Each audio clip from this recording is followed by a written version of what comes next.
Peace, Love, Liberty Radio version 4.0. Prepare for launch. OTC is go. Packetbus is go. PTC is go. LPS is go. Houston flight is go. Molotov. STM is go. Safety comms is go. STE is go. LRD is go. SRO is go.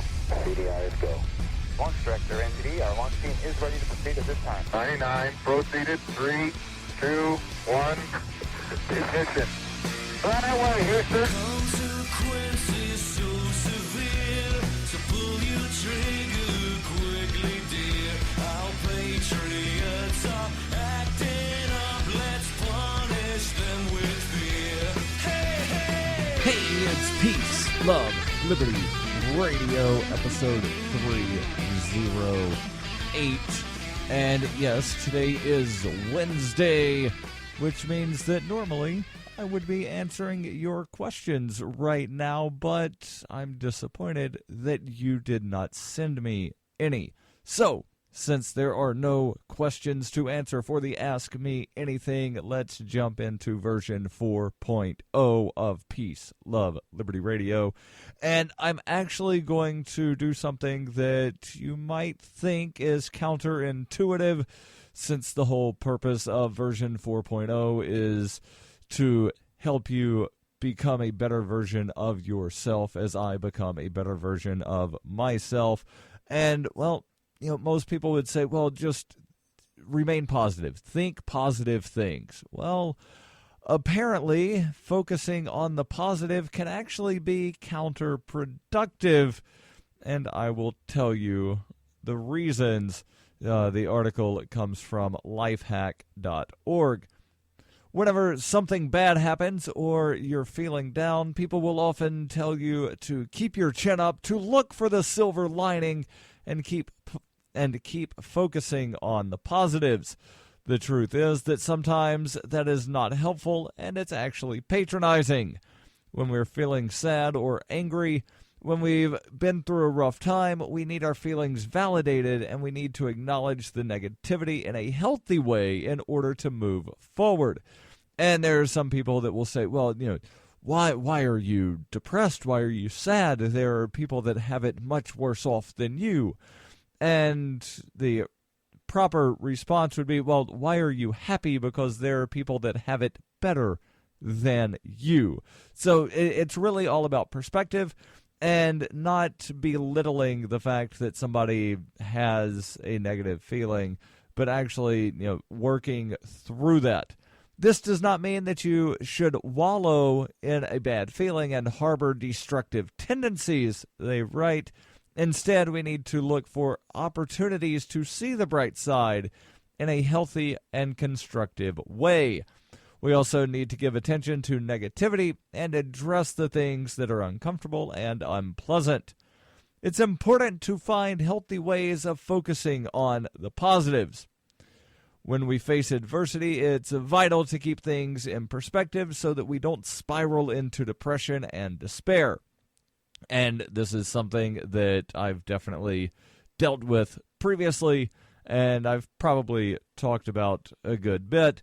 And it's one of those things of you get in sort of this rut of, you know, you want out of the rut, but you don't really know how to get out of the rut. And then you wind up getting more depressed that you're in the rut. I don't want to be in the rut, but I don't know how to get out of the rut. Now I'm a loser because I'm stuck in this rut.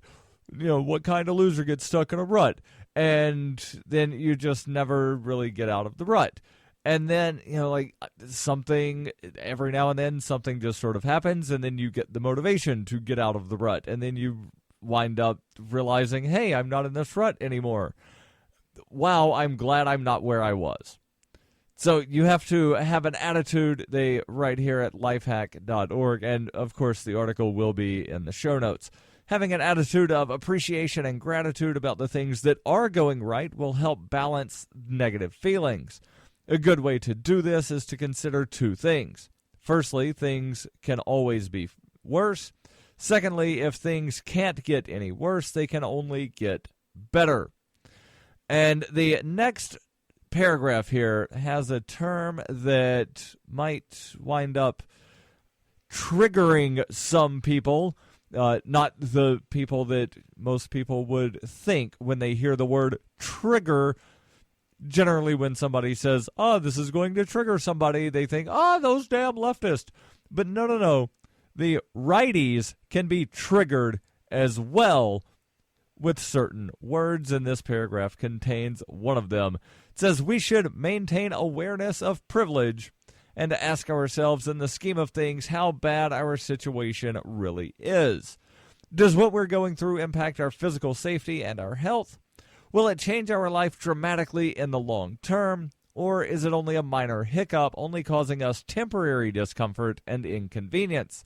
Often our emotional reactions are exaggerated because we're accustomed to a certain lifestyle or pattern, and when things go wrong, our comfort zone is compromised, and we can overreact.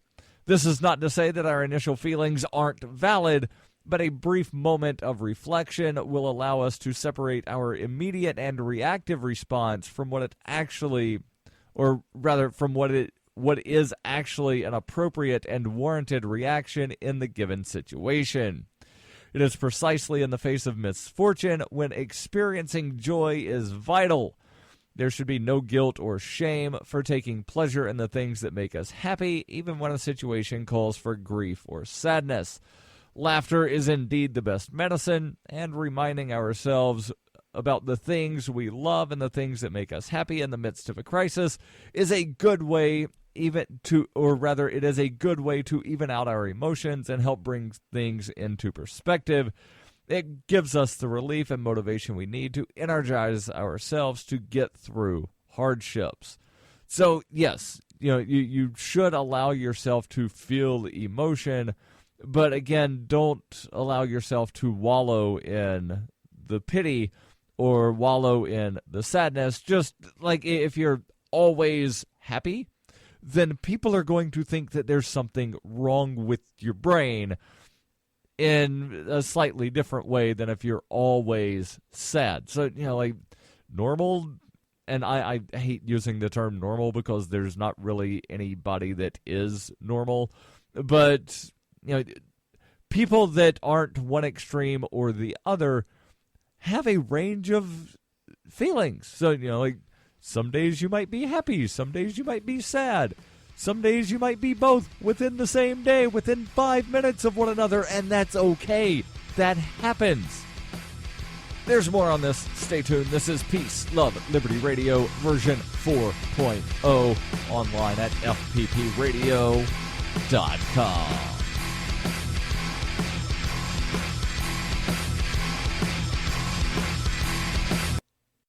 It is the year 91,001 BCE. Witness humanity's origins in Hyperchronius, a classic role-playing game for Windows PCs with a story like no other game before. A liberty-oriented experience that is not to be missed. Go to zog.ninja to get your copy of Hyperchronius today. Use the code FPP to get $1 off. Hyperchronius, zog.ninja, code FPP. You can support FPP Radio by joining the Fans program. Fans are friends, allies, and Numery supporters. Fans help FPP afford to produce more original content. You can join the Fans program for as little as $3 per month through Patreon and get perks like ad-free versions of FPP Radio News and Peace, Love, Liberty Radio. To learn more or to join the Fans program, visit fans.fppradio.com. That's fans.fppradio.com. Hi, I'm Nick Hazelton from the Anarcho-Yakutalism podcast, and you're listening to Peace, Love, Liberty Radio. If you're fed up with the government running every aspect of your life, but you're not listening to the Lava Flow podcast yet, what is wrong with you? No, maybe it's something wrong with your technology. Maybe you don't have a smartphone. Maybe you don't know how subscribing to podcasts works. Maybe you're hearing this on one of the streams on the internet and you're not listening to the podcast of Peace, Love, Liberty Radio. But, well, I can walk you through it. So go right now to thelavaflow.com/listen and then click subscribe. Wow, it's that easy. So go to thelavaflow.com/listen. The Lava Flow podcast, channeling the flow of information to the libertarian, anarcho-capitalist, voluntarist, and agorist community. Subscribe today using any podcatcher at thelavaflow.com/listen, or just go back to sucking up to the government. The Lava Flow podcast, striking the root every episode. Jumping back now into the article from lifehack.org. It says that sometimes focusing on the positives can actually be counterproductive. And they started off by talking about, allow yourself to have feelings and then try to find the positive. The actual title of this section of the article is it is important to find healthy ways of focusing on the positive. So, don't diminish your feelings. Don't think that, you're not a, full, complete human because you have negative feelings, but don't wallow in those negative feelings. Find ways to, realize, hey, there are good things that are happening. And one of the ways you can do that is to live in the moment. And living in the moment will take us away from the response to a bad situation that is often playing out in our minds rather than in reality.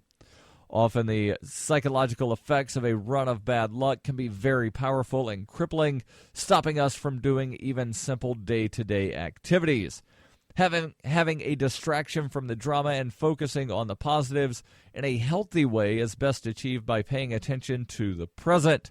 Sharpening our awareness of exactly what we are doing and where we are right now can be a potent strategy to take our mind off things. The good things in life are already good. Let's not taint them. This is the next subheading of the article, and they say, while putting things in perspective may inevitably mean making comparisons, we should be careful to avoid taking pleasure in other people's suffering. Schadenfreude is a German word literally meaning harm joy. It refers to the feeling of happiness we can experience when we see others in a worse situation than ourselves. It is unnecessary and counterproductive. When we take pleasure in others' suffering to feel good about ourselves, we inevitably assume others are doing the same to us when we find ourselves in a crisis. Our attitude towards others will always inform how we think people see us. Instead of indulging in our privilege to boost our mood or self-esteem, it is more constructive and kinder to understand our privilege and use it to promote empathy. That is, to think about how you would feel if you were in someone else's situation.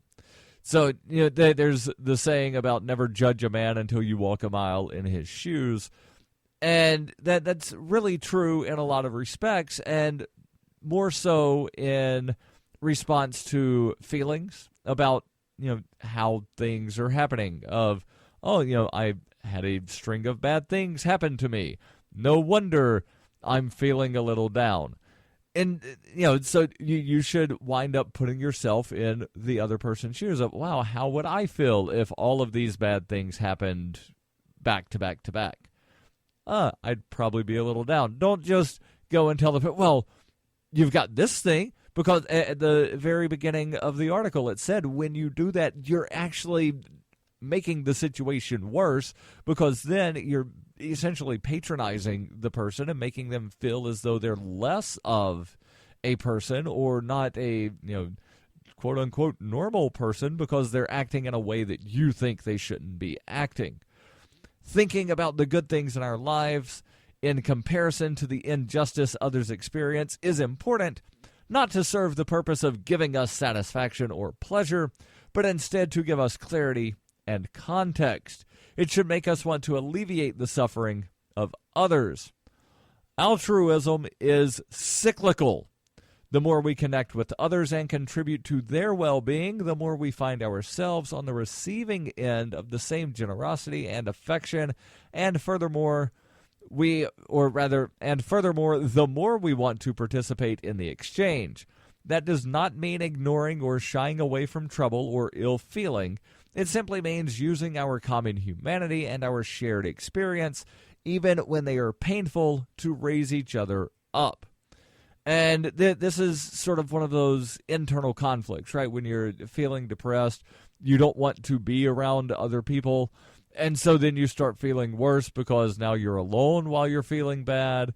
And, it's that sort of thing. How do you mesh not wanting to be around people and being around people so that you don't feel bad about not being around people? But again, as they say here, altruism is cyclical. The more we connect with others and contribute, the more we find ourselves being on the receiving end of that generosity and affection. Focusing on the positives and staying present should not result in a refusal to reflect on our past experiences or to look forward to brighter horizons.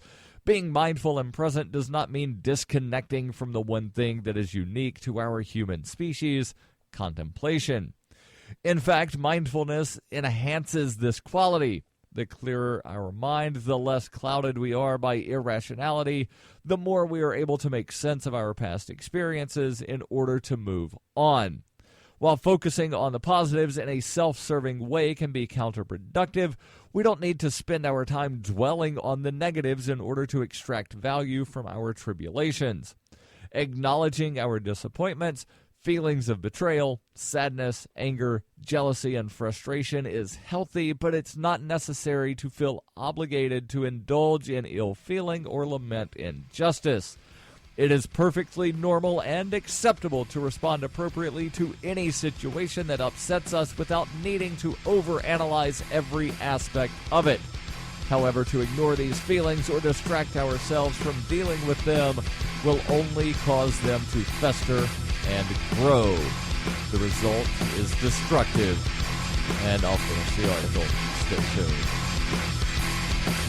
When her plush and comfy life suddenly and unexpectedly fell apart, Brooke and her dog Cloud set out to defy the odds. If this is a man's world, as they say, living on the streets is no place for a young woman. One day she awoke in the redwood forest and realized she had become a hobo, and would ultimately come to know exactly what it means to survive. How to Be a Hobo by Brooke Willett is available from Amazon.com and all major bookstores.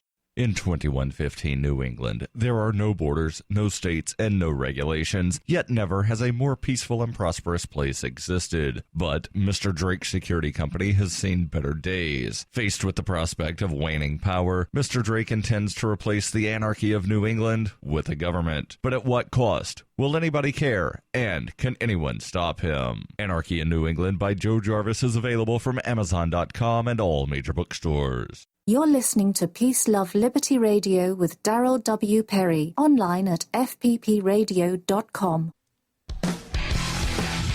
Before I finish this article about how focusing on the positive can sometimes be counterproductive and how to sort of work around that, I want to make sure I tell you about Roberts and Roberts Brokerage. For nearly 40 years, going back to 1977, Roberts & Roberts Brokerage has been a trusted source for buying and selling precious metals like gold and silver. They also take Bitcoin for precious metal purchases and have permanently removed the minimum purchase amount for all orders paid in the digital currency. Call Roberts & Roberts today for knowledgeable advice on buying and selling precious metals and a forward-thinking approach to new technologies. 800-874-9760 or visit them online at rrbi.co. That's rrbi.co. The negatives need our close attention. This is the third subparagraph or third subtitle of the article on how focusing on the positives can actually be counterproductive. Learning life's lessons means living a life of complexity and diversity. We need the ebb and flow, the ups and downs, to be able to make that distinction. How will we ever truly know and appreciate happiness if we never experience loneliness or sadness? And this is what I was talking about earlier, about the people that are always happy. It seems as though they have no other emotion than that. And, there are reasons that brains fire in certain ways, and like an overproduction of a certain chemical. I forget which one it is, and I know that one of you is smart enough to be able to send me an email and say, it's this thing, you dummy. But please don't call me a dummy. But, there are certain things of, too much or not enough of certain chemicals in the brain can actually cause one to always be happy or always be sad. So, to somebody that's always happy, they think, well, it's just normal to always be happy. And if you're always sad, then, you just need to think about the positive things. But, there are actually physiological things that prevent people that are, depressed. Clinical depression is an actual thing. And that would be akin to telling somebody with, a broken hand, well, just don't think about the broken hand. Just pretend that your hand's not broken. Everything's okay. You've got one working hand. Be glad about that. Yeah, but this is my writing hand, and I can't write things, and I can't type things. But you've got one working hand. And then the person that's, always in that clinical depressed sort of way, they look at people and they're like, why are they so happy that both of their hands work? Like, why are they so happy? And it's just because things aren't clicking right in the brain. So you need to have the range of emotions to truly be able to appreciate the other emotions. It's kind of like, living somewhere where I do now, where we have, people like to say all 4 seasons, but I say we really don't have much of a summer because I'm from Birmingham, Alabama, and summer to me means over 100 degrees for extended periods of time. Like, that is summer. Here in New Hampshire, it barely cracks 90 3 times a year, and they're like, oh yeah, summer's great. And I'm like, you mean late spring? But anyway, having all of these seasons where there's snow, 3 feet of snow on the ground really makes you appreciate summer. And a really, really hot day makes you really appreciate, oh, wow, I kind of liked it when there was some snow on the ground and it wasn't so hot. Although my preferred seasons are spring and fall, because that's sort of, just like the just right baby bear sort of temperatures, to where it's not too hot, not too cold, it's just right. And today is one of those kind of just right days, and after I get done with this show, I'm actually going to go take a walk, probably through the woods at the park that's just down the street from where I live. But, that's something I've not done in a long time because I'm so busy working, and I talked about the workaholic thing on Monday, and you know what? I've got time to go just do something, and I'm just going to get up and go away from my computer and go walk for a bit, and hopefully it will help me clear my mind of some things that are going on. Not anything major or huge, but, every now and then just need to sort of declutter the mind, and a good walk outside helps do that. The article here concludes, and again, this is how focusing on the positive can actually be counterproductive. Article concludes, our endurance and resilience only flourishes when we challenge, or rather when we are challenged, and this in turn compels us to contribute and participate in life. It inspires us to want to make a difference. And really, that's what drives me on a daily basis. And, I talked about the goal thing on Monday, but, really what inspires me to keep doing things is I do want to make a lasting difference. I want to be known as someone that changed the world. And some people will say that, no one man can change the world by himself. Or, you're naive to think that you can change the world because that's not how stuff works. But, I honestly think that, things that I'm doing, they are influencing stuff. I had a conversation over the weekend with somebody that I had actually interviewed a couple of years ago when he was like a 17, 18-year-old kid. And he was talking at the time all about how, the Constitution's great and wonderful, blah, blah, blah. And I was like, well, actually, it's, either allowed such tyranny as we have or has been powerless to prevent it. In either case, it's unfit to exist. That's a quote from Lysander Spooner, by the way. And he said, oh, wait a second. you're that a-hole that was telling me how horrible the Constitution is. I'm actually an anarchist now because of you.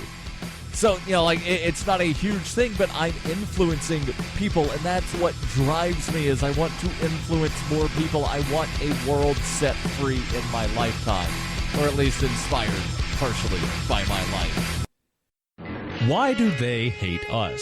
Is libertarianism compatible with Islam? Davi Barker answers these questions and more in Voluntary Islam and Other Essays. He advances the voluntarist cause with analysis of the confluence of values between Islam and libertarianism, as well as contemporary movements from the Tea Party to the Arab Spring. Voluntary Islam by Davi Barker is available from Amazon.com and all major bookstores. You can support FPP Radio by shopping online. Whether you're looking for precious metals, bitcoins, or books, you'll find that and more at shop.fppradio.com. Every purchase you make from one of my affiliates, like Namecheap, Spendabit, and Amazon at shop.fppradio.com helps fund FPP Radio. Or you can shop directly from FPP with Bitcoin in the Bitcoin store. That's shop.fppradio.com. You're listening to Peace, Love, Liberty Radio with Darryl W. Perry. Online at fppradio.com. Hey, it's Peace, Love, Liberty Radio. The closing moments of version 4.0. And, I like to, in these closing moments, just sort of like speed through some stuff. And, every now and then I'll just tell you about one of my sponsors, one of my affiliate links. I'm actually not going to do that, but I do have an article here. And again, I'm going to power through 8 life-changing skills that you can learn in less than 6 months if you want to and you take the initiative. And maybe you will, maybe you won't. Maybe I'll try to learn some of these. I don't know. We'll check back in 6 months, okay? So, 8 things that are life-changing that you can learn in 6 months. Speed reading is number 1. They say where you can start. Speed reading courses are becoming more popular as more people realize how important it is with the limited time we have. You can check free courses like Read Speeder. Yes, Read Speeder. Or you can start learning how to use Spritzlet. That's Spritzlet, Spritzlet, which allows you to speed read articles online with a browser extension.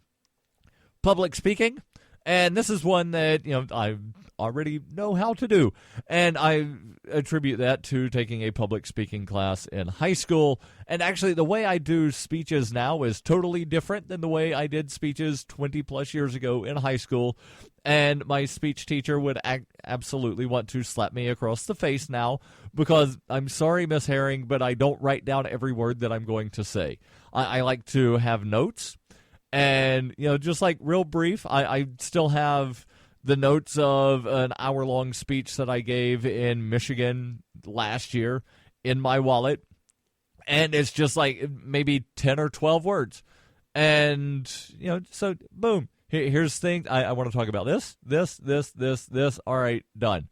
And then I just get up and I'll do what I do on this show and just sort of a stream of consciousness sort of thing on this topic and then this topic and then this topic and go off on a tangent. And how did I get over here? I wanted to be over here. Okay, let's go back. And, so there are a lot of different ways that people can learn to do public speaking. One of the ways that a lot of people that I know that are learning to, basically an intro to public speaking or to improve public speaking is Toastmasters International. You can also learn Spanish. You can learn accounting, Microsoft Excel, learn a blog or vlog, weight training, and video or photo editing. And I'm actually thinking that I might wind up teaching weight training at some point in the future. I don't know. Maybe I will. Maybe I won't. This is Peace, Love, Liberty Radio. The podcasts of FPP Radio are licensed under Copyheart. We believe that copying is a form of flattery and do not abide by the copyright laws. Those laws serve to restrict the flow of ideas, which no one can really own. Copying is an act of love. Love is not subject to law. If you enjoy the show, consider joining the Fans program and get perks like ad-free versions of Peace, Love, Liberty Radio and FPP Radio News. To learn more or to join the Fans program, visit fans.fppradio.com.